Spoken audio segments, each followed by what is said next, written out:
১৯২৬ সালের ২৫শে সেপ্টেম্বর গোপালগঞ্জে জন্ম নেওয়া স্যামসন এইচ চৌধুরীর শৈশব নির্মিত হয় পাবনার আতাইকুলায়। স্বপ্নবাজ মানুষটির মনে শৈশব থেকেই স্বপ্নের কারখানা। কখনো বাবার মতো চিকিৎসক হওয়ার বাসনা, আবার কখনো পুলিশ হবার ইচ্ছের দোলাচল। ৪ বছরের শিশু স্যামসনকে ভর্তি করা হয় কলকাতার শিক্ষা সংঘ স্কুলে।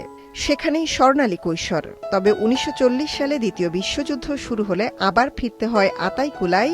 বয়স তখন ১৪। এর ঠিক ২ বছর পরেই নৌবাহিনীতে নাম লেখাতে আবার ছাড়েন বাড়ি, কলকাতা হয়ে পৌঁছান বোম্বে। অংশ নেন জাপানি বাহিনীর সাথে সম্মুখ যুদ্ধে।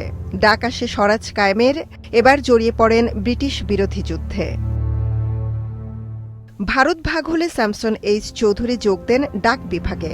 ৫ বছরের মাথায় তাও ছাড়েন পশ্চিম পাকিস্তানি কর্মকর্তার সাথে বিরোধে জড়িয়ে। তরুণ বয়সে নানা অভিজ্ঞতায় সমৃদ্ধ স্যামসন এইচ চৌধুরী ততদিনে গাঁটছড়া বেঁধেছেন অনিতা চৌধুরীর সাথে। এবার আর চাকরি নয়, নিজস্ব উদ্যোগ। বাবার কাছ থেকে টাকা নিয়ে প্রথমে ফার্মেসি, পরে সিরাপ কারখানা গড়ে তোলেন তিনি। ১৯৫৮ সালে অংশীদার ৩ বন্ধু, ৩ কর্মচারী আর ১৭,০০০ টাকার পুঁজি নিয়ে এবার পা বাড়ালেন ইতিহাস নির্মাণের পথে।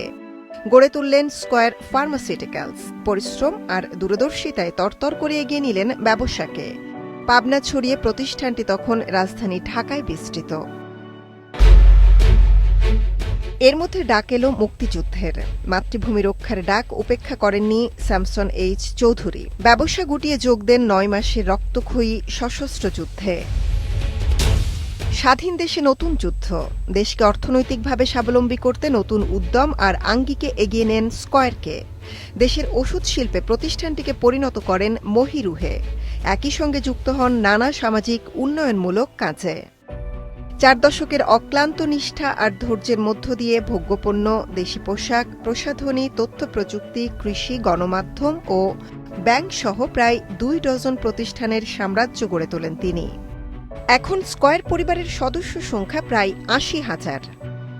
সময়ের সাথে সাথে তিনি হয়ে ওঠেন দেশীয় শিল্প বিকাশের একজন অভিভাবকও। নেতৃত্ব দেন মেট্রোপলিটন চেম্বার, ওষুধ শিল্প সমিতি, এফবিসিসিআই সহ বিভিন্ন ব্যবসায়ী সংগঠনের। সঙ্গী হন ট্রান্সপারেন্সি ইন্টারন্যাশনাল, মাইডাসের মতো প্রতিষ্ঠানের।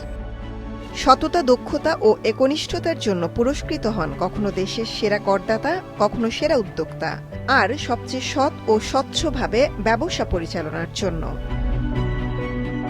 স্যামসন এইচ চৌধুরী ছিলেন পরিপূর্ণ একজন মানুষ। তার জীবনধারায় সময়ানুবর্তিতা আর শৃঙ্খলার স্থান ছিল সবার আগে।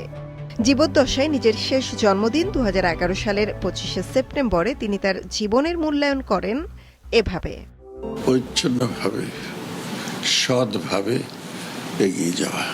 একটু সময় লাগে, কিন্তু আমি কোনো সময় খুব দ্রুত চলতে চাইনি।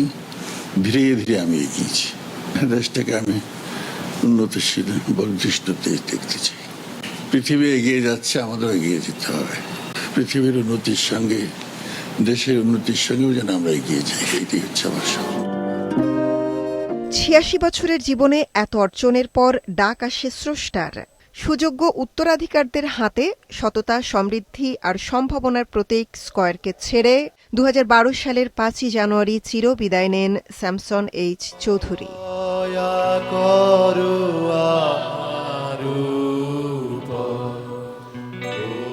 তিনি নেই, কিন্তু তার ছড়িয়ে দেওয়া স্বপ্ন পথ দেখিয়ে যাচ্ছে দেশের বিকশিত শিল্প খাতকে। মৌমিতা জান্নাত, মাছরাঙা সংবাদ, ঢাকা।